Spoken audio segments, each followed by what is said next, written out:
Alright guys, so to review these review problems, let's go through these one by one.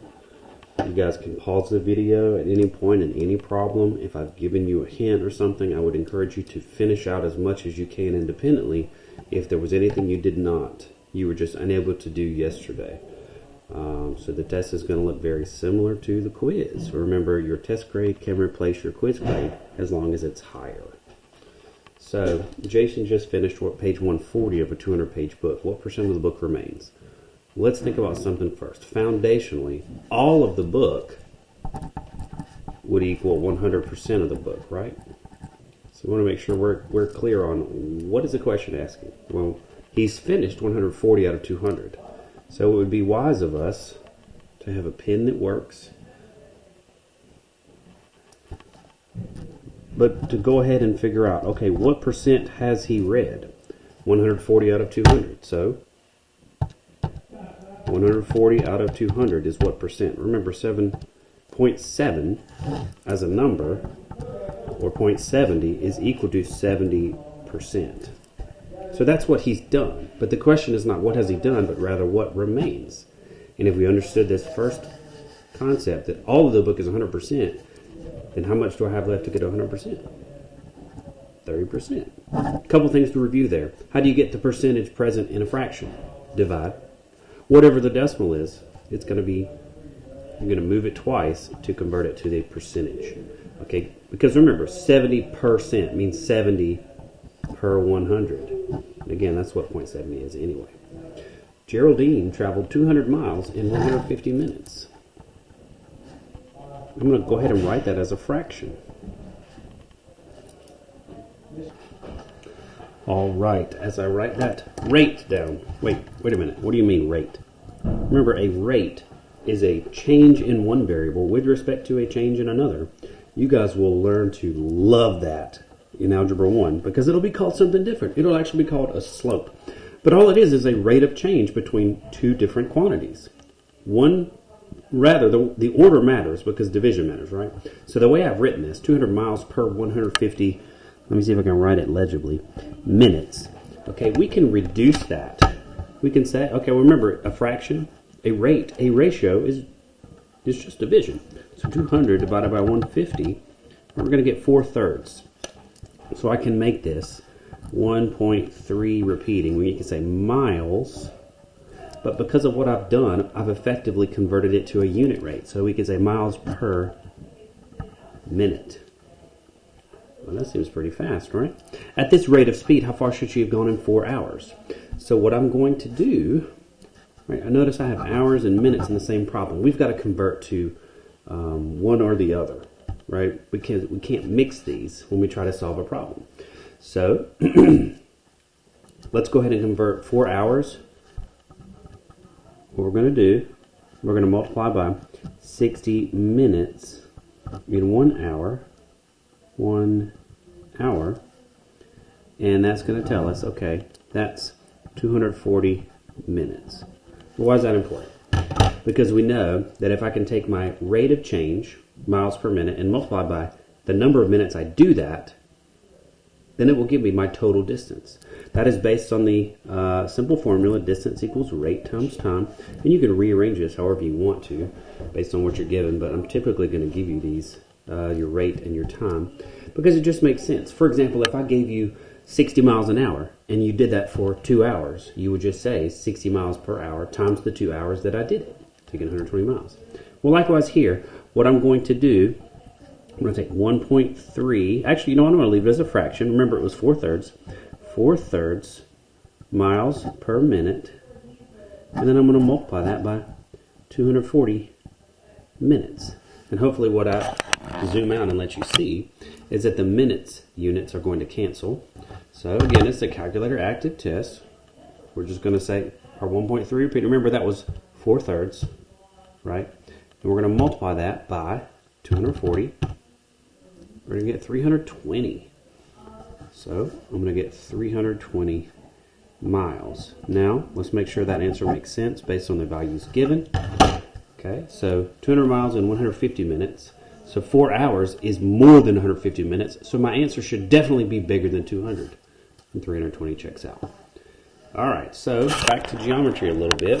Find the area of a circle who has a diameter of 12 centimeters. So we get the focus a little bit better here. There we go. So remember, the area is the actual amount of space inside the circle. The formula for the area of a circle is pi times r squared. Well, r stands for radius, and the radius is half the diameter. So what I'm going to get here is pi times half the 12, which is 6, and then we'll square it. So one thing to make sure we keep in mind is order of operations. Exponents come before multiplication, so I will have to go ahead and say 6 to the second power is 36. And then we could just throw the pi on the end and say we're finished. That would be what I recommend in your delta math problems. I think it was important that you realize you have to use the pi button instead of just 3.14. Pi is an irrational number, and so that decimal goes on forever. 3.14 does not do it justice. It's just a good introduction. But 36 pi is the correct exact answer. If we were going to type that in our calculator, 36 times, and then let's see, where is my pi button? I'm sure you might be finding it before me. There it is at the bottom. So I'm going to press shift and get the pi button there. So you guys can see it. Enter 36 pi. Remember, that's the exact answer. I can get a decimal approximation. Press that button. So I'm going to put some squigglies here. 113.097 centimeters squared, because it's area. So that's our area of the circle. Next question requires us to remember, okay, an inequality is basically a section of numbers on the number line. We will use these to solve for situations that have more than one number as an answer. A range of numbers, for example, may satisfy a particular problem. And so inequalities are actually very, very necessary. For example, wrestlers, high school wrestlers, have to weigh in before each match. And if they weigh over their limit, they can't wrestle. But as long as they are below a particular limit, they are cleared to wrestle in that weight class. So that's where an inequality would be relevant, because as long as they fell between, for example, 112 and 115 pounds, they would be able to wrestle in a 115-pound weight class. So that's a range of numbers, a section on the number line, and that's why we have shading. So I'm going to highlight the shading so that it sticks out. This shading is to the left, and then we have an open circle here. So remember, the significance of the open circle is that it does not include 3, but all the values that are on this side of 3. All of these numbers are less than 3, so the inequality that represents this is x is less than 3. Take note to always learn that when it's pointing this way, it means less than. You read it left to right, so x is less than 3. You could say 3 is bigger than x, but it makes so much more sense this way. Okay, conversely, letter B has a closed circle. So I'm going to emphasize that. We still have shading over here in this direction. So, difference in A and B is that because this is filled in, it's going to include the 3. All of these numbers are still less than -3, so I'm going to put less than, I'll write it this way, less than or equal to, because it includes -3 as a possibility, whereas this one did not include the 3 in one of its solutions. So that's the defining characteristic. When the circle is closed in, it includes that number. So, letter C, we have shading on the other side. That must mean we're going to write the inequality a little bit differently. We have an open circle, so make sure you understand what that's going to mean. And I'll zoom out a little bit and I'll write this one on the other side. So you think about this is the boundary, -1, and all of these values are bigger than -1. So we know that I'm going to use the letter C in this case. C can be 0, 1, 2, 3, 4, anything bigger than -1. So technically it could be like -0.999. So we're going to say it's greater than -1. I'm not going to put the line underneath. Why? Because it's open. It does not include that boundary value. All of these numbers are bigger. That's it. I would always encourage you to put your variable first when you're writing these. Don't write -1 as less than C. Write it this way. All right, two-step equations. You will be penalized if you don't show steps for these. So make sure you, first of all, understand what steps I'm doing, and second of all, show your steps when you take your test. So the steps, where do they come from? Well, these are all two-step equations because it takes 2 steps to isolate the variable. So we want to think about that. The order we learned was that you try to move a constant first, and then you deal with the coefficient. Remember, the constant is the number that is added or subtracted.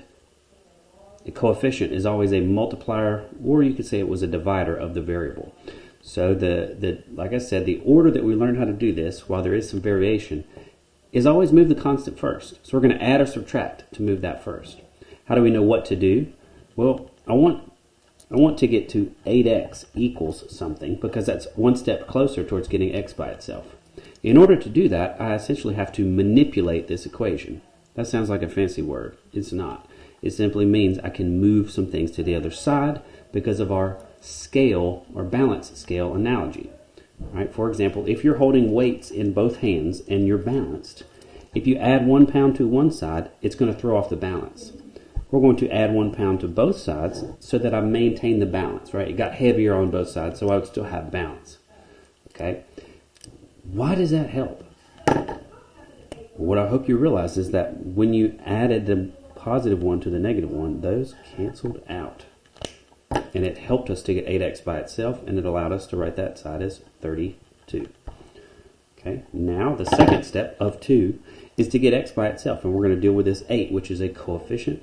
8 is currently multiplying the x, so I should understand and remember from the pattern activity that I can use the opposite operation to help x get isolated or alone. The opposite of times 8 is divided by 8. But as you saw earlier, I have to do that on both sides or things will get out of balance. So 8 divided by 8 cancels to give me 1x, which is just x. Okay, and then 32 divided by 8 is 4. That's my answer. Now we can check it. 8 times 4, that's 32, minus 1, 31. It checks out. Okay. B has order that's a little bit different, but no different concepts. Okay, so again, 9 is the coefficient, 11 is the constant. We're going to deal with the 11 first. What kind of 11 is that? Well, it has nothing to do with this plus. That has to do with what you're doing with the 9y. Cover everything else up. That's a positive 11. So if I wanted to cancel it on one side, effectively moving it to the other side, I would have to subtract 11. Got to do it on both sides. Hopefully you see that's going to cancel, but I didn't do anything wrong because I did the same operation on both sides. I didn't do anything with the 9y. It's positive, so it's just going to come on down. And there's not really a need to write the plus sign. 2 minus 11 is negative 9. And then we're going to see, okay, well, how do I get rid of the 9 times y? I'm going to divide by 9. Y will equal negative 1. Now, negative answers don't make things any more complicated. It's just different. You know, think about that. How could I add 11 to something and the value go down? That something had to be negative. All right, letter C, last one in this section. Again, the order that we do this in matters. Now, a couple people looked at that and like, oh, I've got to divide by negative 2, and they did that first. And that could work out for you, but there's something you're missing there. You'd have to do that to the entire equation. The reason we learn to do this in the order that we do is to simplify that for us. So the minus sign belongs to the 2z. Remember, we read this left to right. So what kind of 10 is that? It's positive. So again, I've got to subtract 10 on both sides. Now we'll cancel. This 2z was being subtracted, so it is effectively thought of as a negative 2z. Negative 2 subtract 10 is negative 12. Now what do I do? Deal with the coefficient. How do I deal with it? Since it's multiplying, I'm going to divide. If we were dividing, I would multiply to help myself. But I'm going to divide by negative 2. Remember, you always want to see this cancellation because that's really a 1. And 1z is just z. And then we're going to get 6 here. Now let's try to check it. 10 minus 2 times 6. So that would be 10 minus 12. Is that equal to negative 2? Yes, it is. On the back, we have another rate problem. Kenny ran 10 miles in 120 minutes. That's pretty fast, right? Allie ran at 60% of this rate of speed. How far would Allie go in 180 minutes? So, Allie ran at 60% of this rate of speed. What is this rate of speed? Well, let's figure out what is a rate of speed. Again, a speed or a rate is a distance divided by a time. Okay, speed or rate is a distance divided by time. So what I'm going to do, I'm going to take Kenny's 10 miles and I'm going to divide by 120 minutes. Let's think about that. What are the units of what I'm going to get? Miles per minute, right? So here I've got 1/12 of a mile every minute. You could, of course, convert that to a decimal if you wanted, but it's not as cut and dry, I don't think. So 1/12 of a mile per minute. That is our unit rate. Again, we identify unit rate because it has a 1 for the unit on the bottom. It tells us what we're going to do every minute in this particular case. Now, it says Allie ran at 60% of this rate of speed. So what I've got is 1/12. And then how do I get 60% of that? I'm going to multiply by 60%. But what is 60%? It's 60 out of 100. Or if you want to do smaller numbers, you could do 6 out of 10. We're going to get 6 out of 120. Now, think about that for a second. Go back to the original one. 6 is 60% of 10, isn't it? So in Kenny running at 10 miles in 120 minutes, Allie's doing 6 miles in the same time interval. So 6 miles in 120 minutes. How far would Allie go in 180 minutes? So there's a couple things we could do. We could convert this to a unit rate and then multiply by 180. Or I think something that might be more helpful moving on to the similar triangles problem is that we could write a proportion. So how does that work? 6 miles in 120 minutes is equal to how many miles? It says how far. So we're going to put M up here for miles. I don't know how many. And in 180 minutes. Let's think about where did this come from? A proportion shows the same constant ratio of one variable to another, one quantity to another. That's why we're able to put them as equal. So 6 miles in 120 minutes as a rate of speed would continue that rate of speed to get M miles in 180 minutes. And then we learned that how do we solve these? We're going to cross multiply. So I have 120 M equals 6 times 180. So don't want to screw up on my video, so there's 6 times 180. We'll get 1080. 1080. And then, of course, to solve for M, we're going to divide by 120. So we'll divide by 120. We're going to get 9 miles. Okay. That was it. Speaking of proportions, write and solve a proportion to determine the value of the missing side in a pair of similar triangles. So the deal with similar triangles, right, you'll do a lot more of this in the future. But for us, all we wanted to do was either be told, okay, these are similar, so the ratio of corresponding sides is going to be equal. Said another way, you could magnify one triangle to get the other if you multiplied all the sides by the same number. So that means we could say 12 times S equals 84. We could say 11 times S equals X. So what I'd have to do is solve for whatever S is, that being the scale factor here, right? Now this looks like two different problems I'd have to do. But the instructions are write and solve a proportion. So what we're going to do is compare sides that correspond. So I can see that this is an isosceles triangle because it has two pairs of equal sides. But what I'm going to do is use color coding to help us see what corresponds. So the 12 became the 84 through magnification. Or the 84 became the 12 through some type of shrinking. So here's what we're going to do. We're going to write 84 becomes 12 the same way that X can become 11. Well, now what? Well, it says write a proportion and then solve it. So we wrote it. How do we solve a proportion? As you saw earlier, we're going to cross multiply and set those cross products equal to each other. So 12x would equal 840 plus 84. I'm not sure what that is. 924? Better check just in case. 84 times 11. There it is. And then we're going to divide by 12 to isolate our x value. We're going to get 77. Think about that. That's the shortest side in this triangle. 11 is the shortest side in this triangle. That should make sense. But again, to do this, we write and solve a proportion. if we had done it this way, if I didn't give these specific instructions for you, you're going to get a scale factor of 7. Okay, we're going to write the scale equals 7. And that simply means that you can get from one triangle to the other if you multiply all the sides by that scale factor of 7. 11 times 7, 77. Hopefully that makes sense to you. Okay, so some integer addition and subtraction, and then some computation with order of operations. So, again, there's only addition and subtraction here. I know you look at that and you see the parentheses, so you should do that first. And that's fine. You can do that first. What we can write is everything that I didn't do anything with. That sounds complicated. So negative 4 plus 8 is a positive 4. Right? Now, there is only subtraction remaining. I can't do one before the other because they're all equivalent. So I've got to do this left to right. So I'm going to do 5 minus 4, that's 1.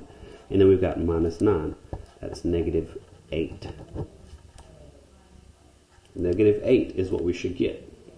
Oh, you can type that in your calculator. I might give you something a little more complicated to do so that it's not as simple as just typing it. But you do have parentheses on some of these. 5 minus, parentheses, where's my negative sign? Negative 4 plus 8, and then minus 9. There it is. Checks out. Letter B would be a little bit more complicated to type in. So what we're going to do, we're going to think, okay, order of operations says I have to do parentheses first, then exponents, and then multiplication and division, left to right, and then addition and subtraction, left to right. PEMDAS or PEDMAS, however you say it. What's inside the parentheses? Well, there's a lot going on there, right? So 3 1/3 minus 10 divided by 3. Subtraction does not come before division in my order. So I've got to divide first. What I'm going to do, I'm going to make that 3 1/3 minus 10/3. Anybody picking up on what's happening there? 10/3 is the improper fraction version of 3 1/3. So if you subtract two things that are equal, you're going to get 0. So now I have 3 plus 4. I'm going to replace what's in parentheses with a 0. Minus, now I've got some work to do over here. I'm going to just kind of come over here for a second. 1/2 divided by, I've got to figure out what the radical is before I divide. How? Well, a radical belongs to the exponential order of operations. So you have to do that before you can divide or multiply. So the square root of 1/4. How do I figure that out? Well, we learned a property that said I could do that with the square root of 1 over the square root of 4. Well, the square root of 1 is 1, and the square root of 4 is 2. What's a half divided by a half? 1. So I can replace that part with 1. That's all turns into 1. And we were subtracting, right? This part, we said that turned into a 0. I haven't done anything with the 3 and the 4 yet. Why not? Well, what is the 4 doing with the parentheses? It's multiplying. When can I add? After I multiply. So I cannot add the 3 and the 4 until I have multiplied the 4 times the 0. And guess what? 4 times 0 is 0. 3 minus 1 equals 2. 2 is the answer. A couple more to finish up here. So at a football stadium, 10% of the fans in attendance were teenagers. If there were 30 teenagers at the football stadium, how many attendees were not teenagers? So what we've got to do, we can say 10%. 10% or 0.10 of the fans. Of the fans. So we can say of the fans were teenagers. And it says there were 30 of those. So let's think about why does this make sense. 10% of the total equals 30. 30 teenagers are the amount of teenagers out of the total. So what this F is going to give me is the total number of attendees or fans. 10% of the fans are the 30 teenagers. So we're going to divide by 0.10 here. And we're going to get F equals 300. So there are 300 total fans or 300 total attendees. Well, how many attendees were not teenagers? Well, I know 30 of the 300 are teenagers. Therefore, I'm going to get, we can say A equals 270 not teen. Okay? No, weens, not teens. Again, 270 plus the 300 gives me the 30 gives me the 300 total. And remember, the 30 came from the statement where that represents 10% of the total. So, again. 10% of the total gives us 30. Find out what the total is, and then subtract the 30 to get how many are not 10s. Last part here, scientific notation. We learned this part last week. What I want to do, I'm going to write this as a fraction. And remember, scientific notation requires that you only have one number to the left of the decimal. So, times 10 to the 5th over 3.5 times 10 to the 3rd. So remember, what we can do, we can think about these like a product and 1, 2, 3, 4, 5 zeros. And over here I've got 3.5 and then 1, 2, 3 zeros. And then we're going to cancel out what we can. So 1 there, and 1 there. So here's what I get. 1.4 times 100. Well, that's 140. And we're just going to divide by 3.5. We also do want to represent our answer in scientific notation, so we'll be sure to convert that at the end. So 140 divided by 3.5, 40. That equals 40, which is 4.0 times 10 to the 1st. Okay. In letter B, we're asked to multiply. So, if I have enough space for that, maybe I can finish it down. How about that? I think that's probably a better idea. So, I have 2.75 times 10 to the 6th, and then 1.25 times 10 to the 2nd. So in the last problem, we actually ended up subtracting exponents. It wasn't as clear in that one. Here, what we can do, since we're multiplying, we can add exponents. So I can rearrange multiplication however I want. Why? Because the order does not matter. And then we can say 10 to the 6th times 10 to the 2nd will become a 10 to the 8th. So let's see what we get. We multiply just these decimal values, 2.75 times 1.25. We're going to get 3.4375 times, and our answer will be 10 to the 8th. You are finished. Alright guys, good luck. Go back over these with a parent. Make sure you don't have any questions. And I'll see you Thursday for the test.